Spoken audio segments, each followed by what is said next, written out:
Hi, I'm Michael Ball, and you're listening to Alex Belfield. Good God, your standards are dropping. Hello and welcome to another exclusive review with me, Alex Belfield, here at celebrityradio.biz, where last year we had over 7.2 million minutes viewed on YouTube. Coming up, we're going to feature the brand new album by Michael Ball, called If Everyone Was Listening.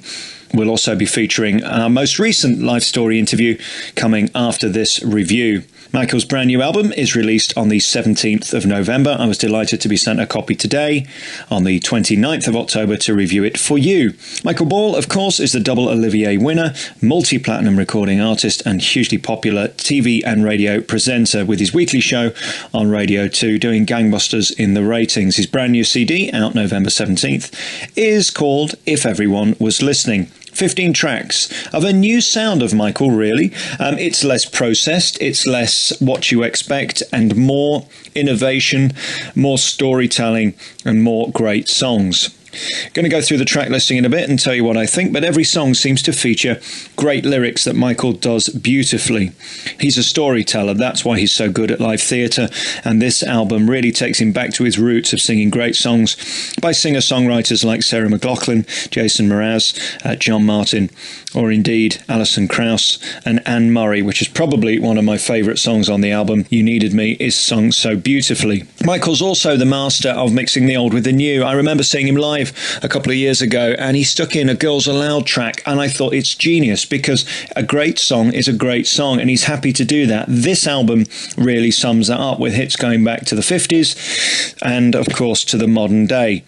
Michael's included 4 of his favourite hits from his teenage years, Still the Same. This is the classic soft rock hit by Bob Seger. He brings it to life with that resonance of his voice. You Needed Me, as I mentioned, by the Grammy Award-winning Anne Murray from 1978, probably one of my favourite tracks on the album, and May You Never, which was written and recorded by legendary rock and blues singer John Martin.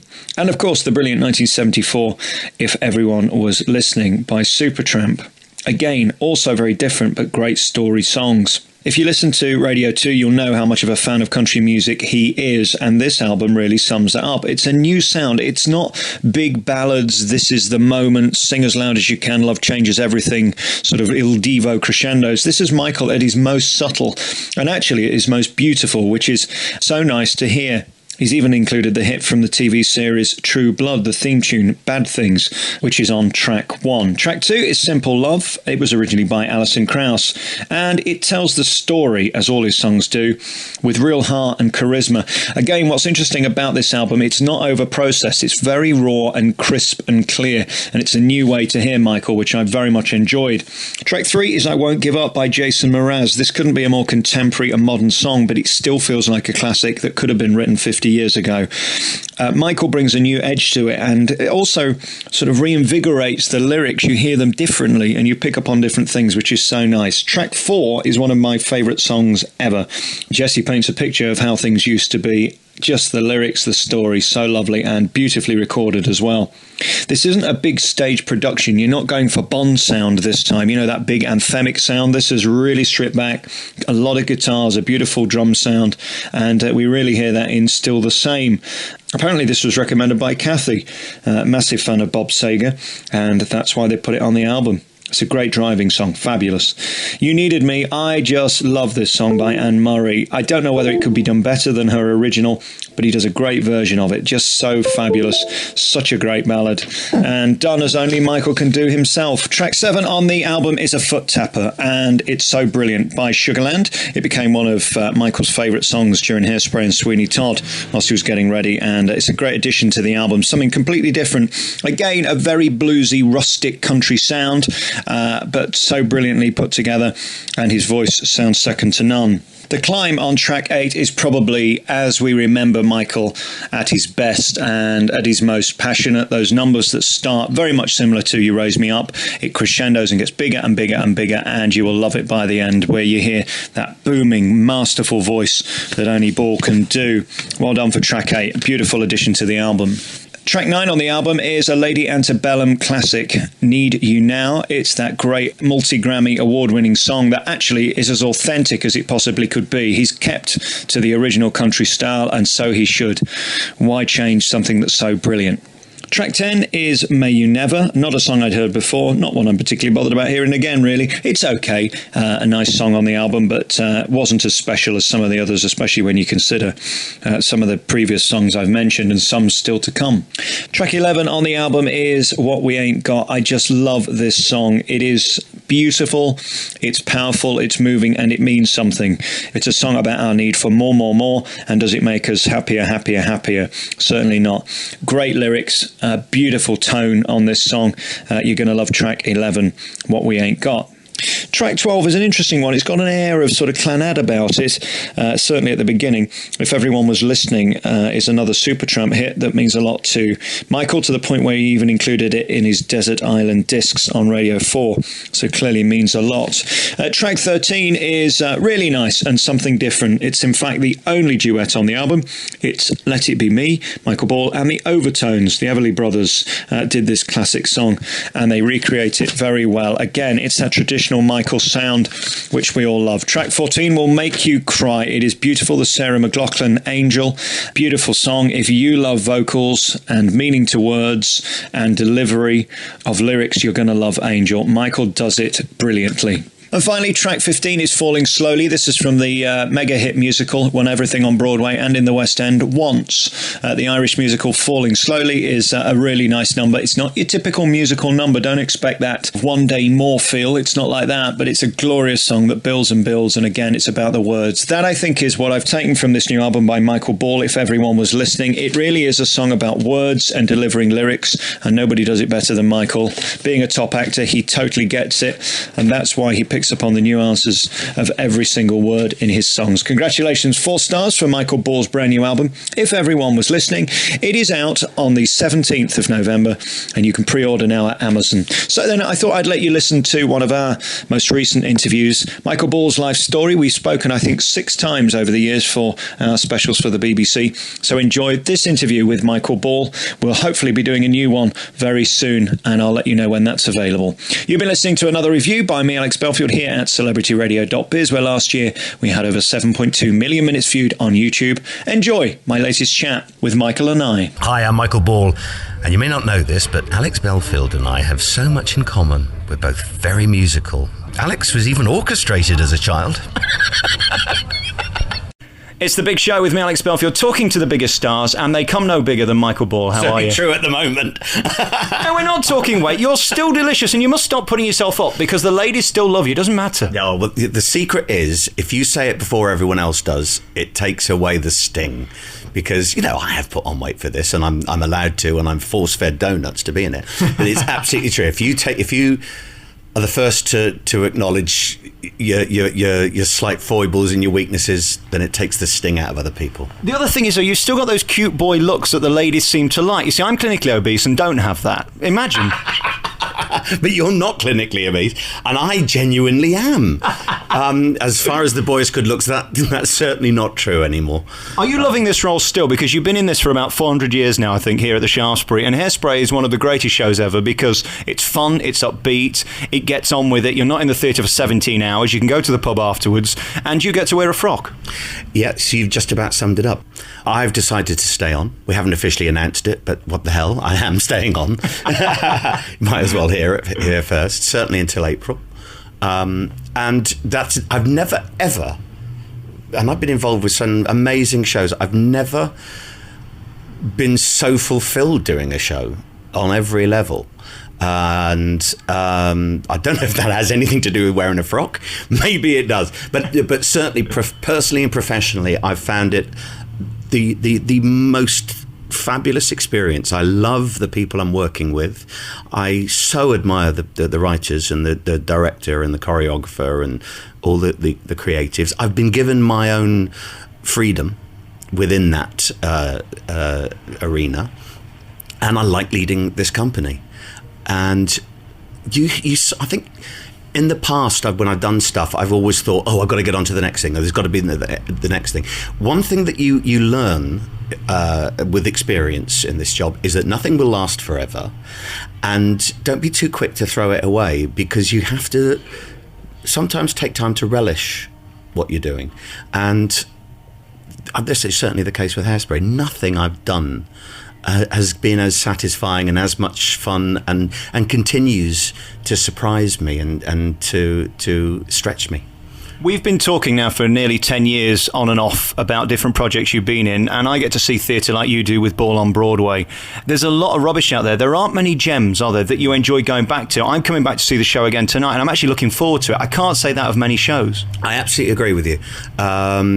There are and those shows that people do keep coming back to are the great shows. People will keep going back to Les Mis, keep coming back to Phantom of the Opera, to Blood Brothers, to Chicago, and so on. And these are great shows. And I really do think that if they play it right, as Hairspray has been such a success on Broadway, it's now in its 7th year, I think. They could have the same thing here. You cast it right, you pitch it right, you find it's got its little niche, and it's such a well constructed show, and it's right for now. It's right for today's audiences. So yeah, I absolutely agree. There are very few shows that you come out and you think, do you know what? I'd really love to see that again. And it's it's the same feeling for us in the cast. You sort of truck along doing your show, and then you come to the end, and there's this ovation. Last night, I'm not joking. Last night, we don't know why it happened, where it came from, but it was like the opening night, from the get-go, from the moment that the orchestra started playing the overture. The audience were up. So that gave us a little charge. We came out and we delivered a show that was like the opening night. And we had the same reaction. On 3 levels, everyone's standing. Now, we've had nights as well where it hasn't, you have an average night, an ordinary night. But it's moments like that that will take you as a performer by surprise. And you think, we really are in something special, and we don't take this for granted. I think with a show like this, there's always going to be a level of professionalism, but there's also going to be that get back what you put in from an audience, isn't there? You are going to give more if we give more. Absolutely. There's no question. And the worst night we've ever had in here, Valentine's night. It's the only night that we didn't get a full standing ovation. And I think we looked at it and it was full of miserable couples. She was obviously thinking, why didn't you get tickets for Dirty Dancing? And he's thinking, why have you dragged me to a bloody musical theatre full of puffs? And it was the most dire night ever. None of the gags landed, nothing. It was a killer. Next night, it was a corker. Absolutely great. So I don't think we'll ever repeat that again. And before we leave Hairspray for the minute, tell us the story of it. It's a story of a girl who's different and a mother who's different, and it really is just a love story, like all the best stories are. Yeah, it's a love story, and it's it's not just the love of a guy for a girl. It's love of family. It's love of yourself.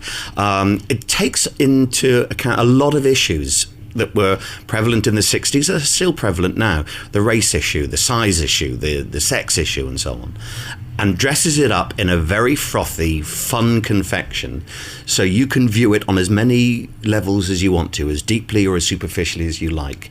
It's full of fantastic tunes, great characters. It's brilliantly constructed. It's the perfect musical comedy because it's smart. It's sophisticated. It's surprising. And sex is the biggest issue. It certainly is for me because I'm not getting any.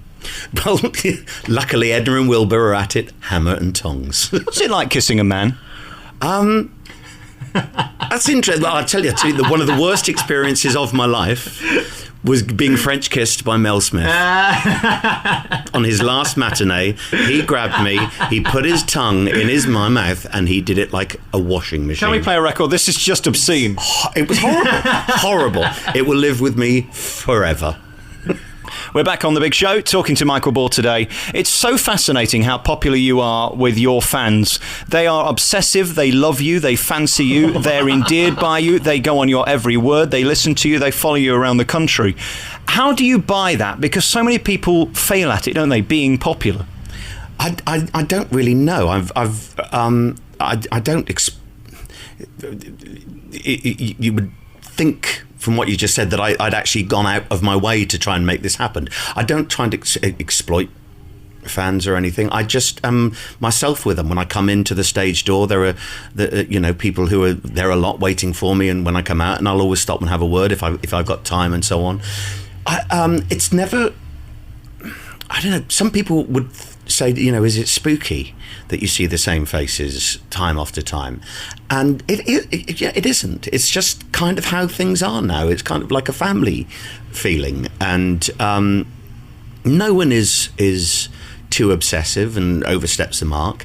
It's just nice that people like what I do. It's kind of safe, I suppose. It can be kind of edgy. I think the work that I do, unless you've been to all of the shows and been to the concerts and been to the one-man show and stuff, that you possibly would have a misconception about what goes on in them and what the content of them is, and how much they've changed and what the different stuff that I do. And I don't know, I'm just myself with them, and I let them be themselves. And I can honestly say that with one or two very notable exceptions, there's never been any problem. It's just a really wholesome, nice thing. And it'd be really churlish for you to poo-poo any of your fans, because without them you're finished, aren't you? Oh, absolutely. That's why you do. And what is so brilliant for me is when I have given myself, take this perfect example, Hairspray. Now, you wouldn't have thought, I seriously can't imagine any other artist whose fan club would embrace them coming in to play a 28-stone mother of one from agoraphobic from Baltimore. Can you imagine Cliff's or Barry Manilow's or anyone these? And they do. They go, you know what? You must go and do these things. Stretch yourself. Find new ways to entertain. And that gives you a real, I don't know, feeling of strength to know that you have those people who are behind what you do and will embrace anything new. They'll be really honest if they don't like it, as has always been the case, and that's fine as well. But they give me wings. I just want to talk about your palatial dressing room. This isn't showbiz enough for Michael Ball. Rubbish. This is the worst theatre in the West End. There's no question about it. It was, and we've done a lot of work here to bring it up to scratch. The front is lovely. The front of house, the stage, the auditorium, I love it. But backstage is without doubt a travesty, and I've managed to get it redecorated throughout. Got showers organised for when we came in. The boys and girls dressing rooms didn't have showers in them. It was just horrible. We had a plague of mice. But as far as rooms go, this room was actually 2 dressing rooms. It was turned into 2 dressing rooms when they did Follies here. So the room we're sitting in now is where Diana Rigg dressed, and next door is where Julia Mackenzie dressed. And I've been really selfish and nabbed them both. Well, you're twice a man they are, I suppose. Exactly. This isn't up to your standard. No, it's not. But what can you do? It ain't the Palladium. It was bigger than my first flat. It really was. It was amazing. Ladies and gentlemen, please can we have full company to the stage for your warm-up? Full company to the stage for your warm-up. They can wait for me. Absolutely. Well, the start. We'll play a piece of music, come back with our remaining moments with Michael Ball. We're back on your favourite local radio station with Michael Ball. You got a new radio show on Radio 2, which is going gangbusters, and what a refreshing show it is. It's just you with a microphone talking to people. What is interesting about the stars that you speak to is they know you. Does that ever become normal? Do you know what? Absolutely. It's why I think I get the interviews that I do, and people...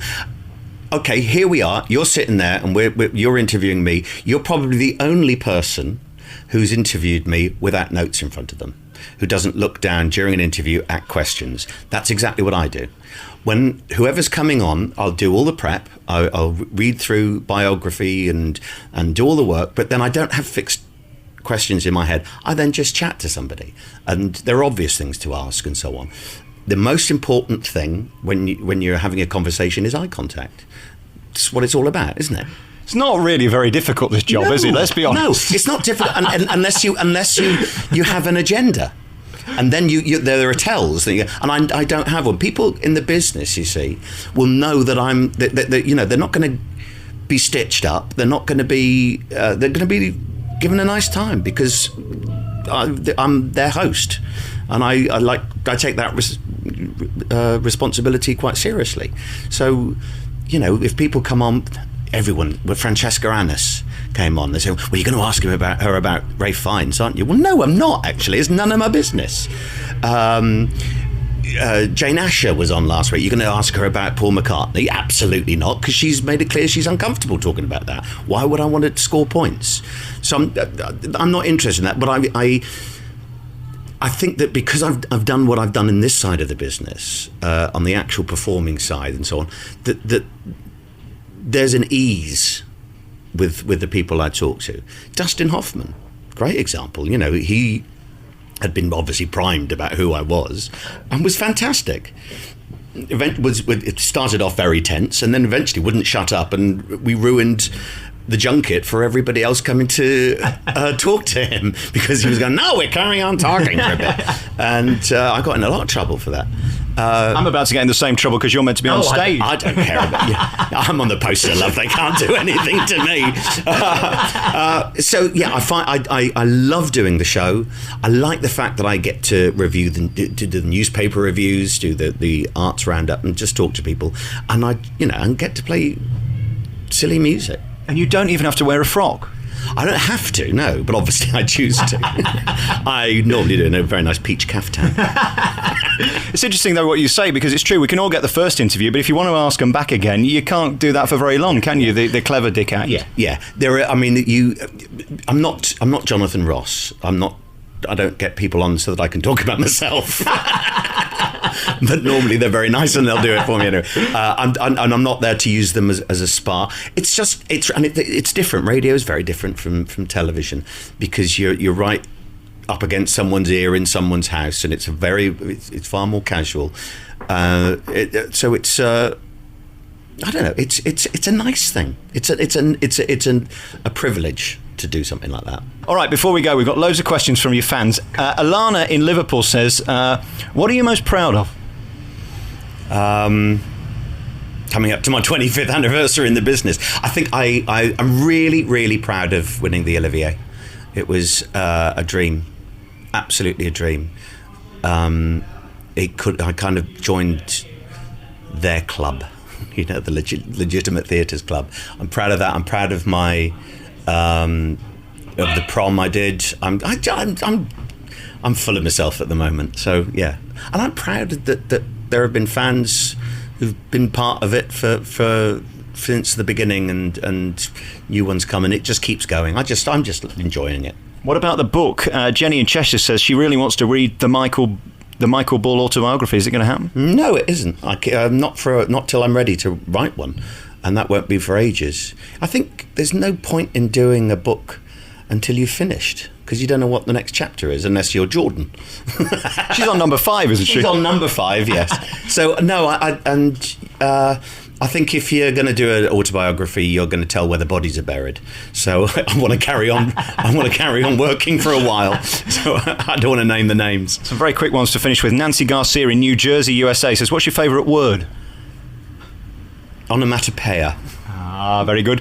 Julie says, is there going to be a CD of the British cast of Hairspray? Do you know, I don't think there is now. They kind of let it run, and I think they've lost the moment, and I'm really disappointed in that, because we no longer will be the original cast. So I think that the producers sadly missed the boat. Nothing to do with me. I would have done it for nothing. Maria in Staff says, who's your dream guest for the radio show? Oh, who would be my dream guest? I really got no idea. I'd like to talk to... who would I love to do? God, I don't know. Who'd be really... Madonna. That'd be really interesting, wouldn't it? No, do you know, I really wouldn't enjoy that at all. I'd be too uptight. See, I'm more Sue Pollard and Jay McDonald, I've got to be honest with you. That's why we're so different. That's why you're on Radio 2 and I'm sat here. Michael Ball, it's a real pleasure talking to you. It's always nice seeing you. You're so popular and you love your fans and they love you. Yeah. And that's such a rare treat in show business today. Congratulations on being you. And I don't care how big you get. It doesn't make any difference to me. You're very kind. Thank you, Alex.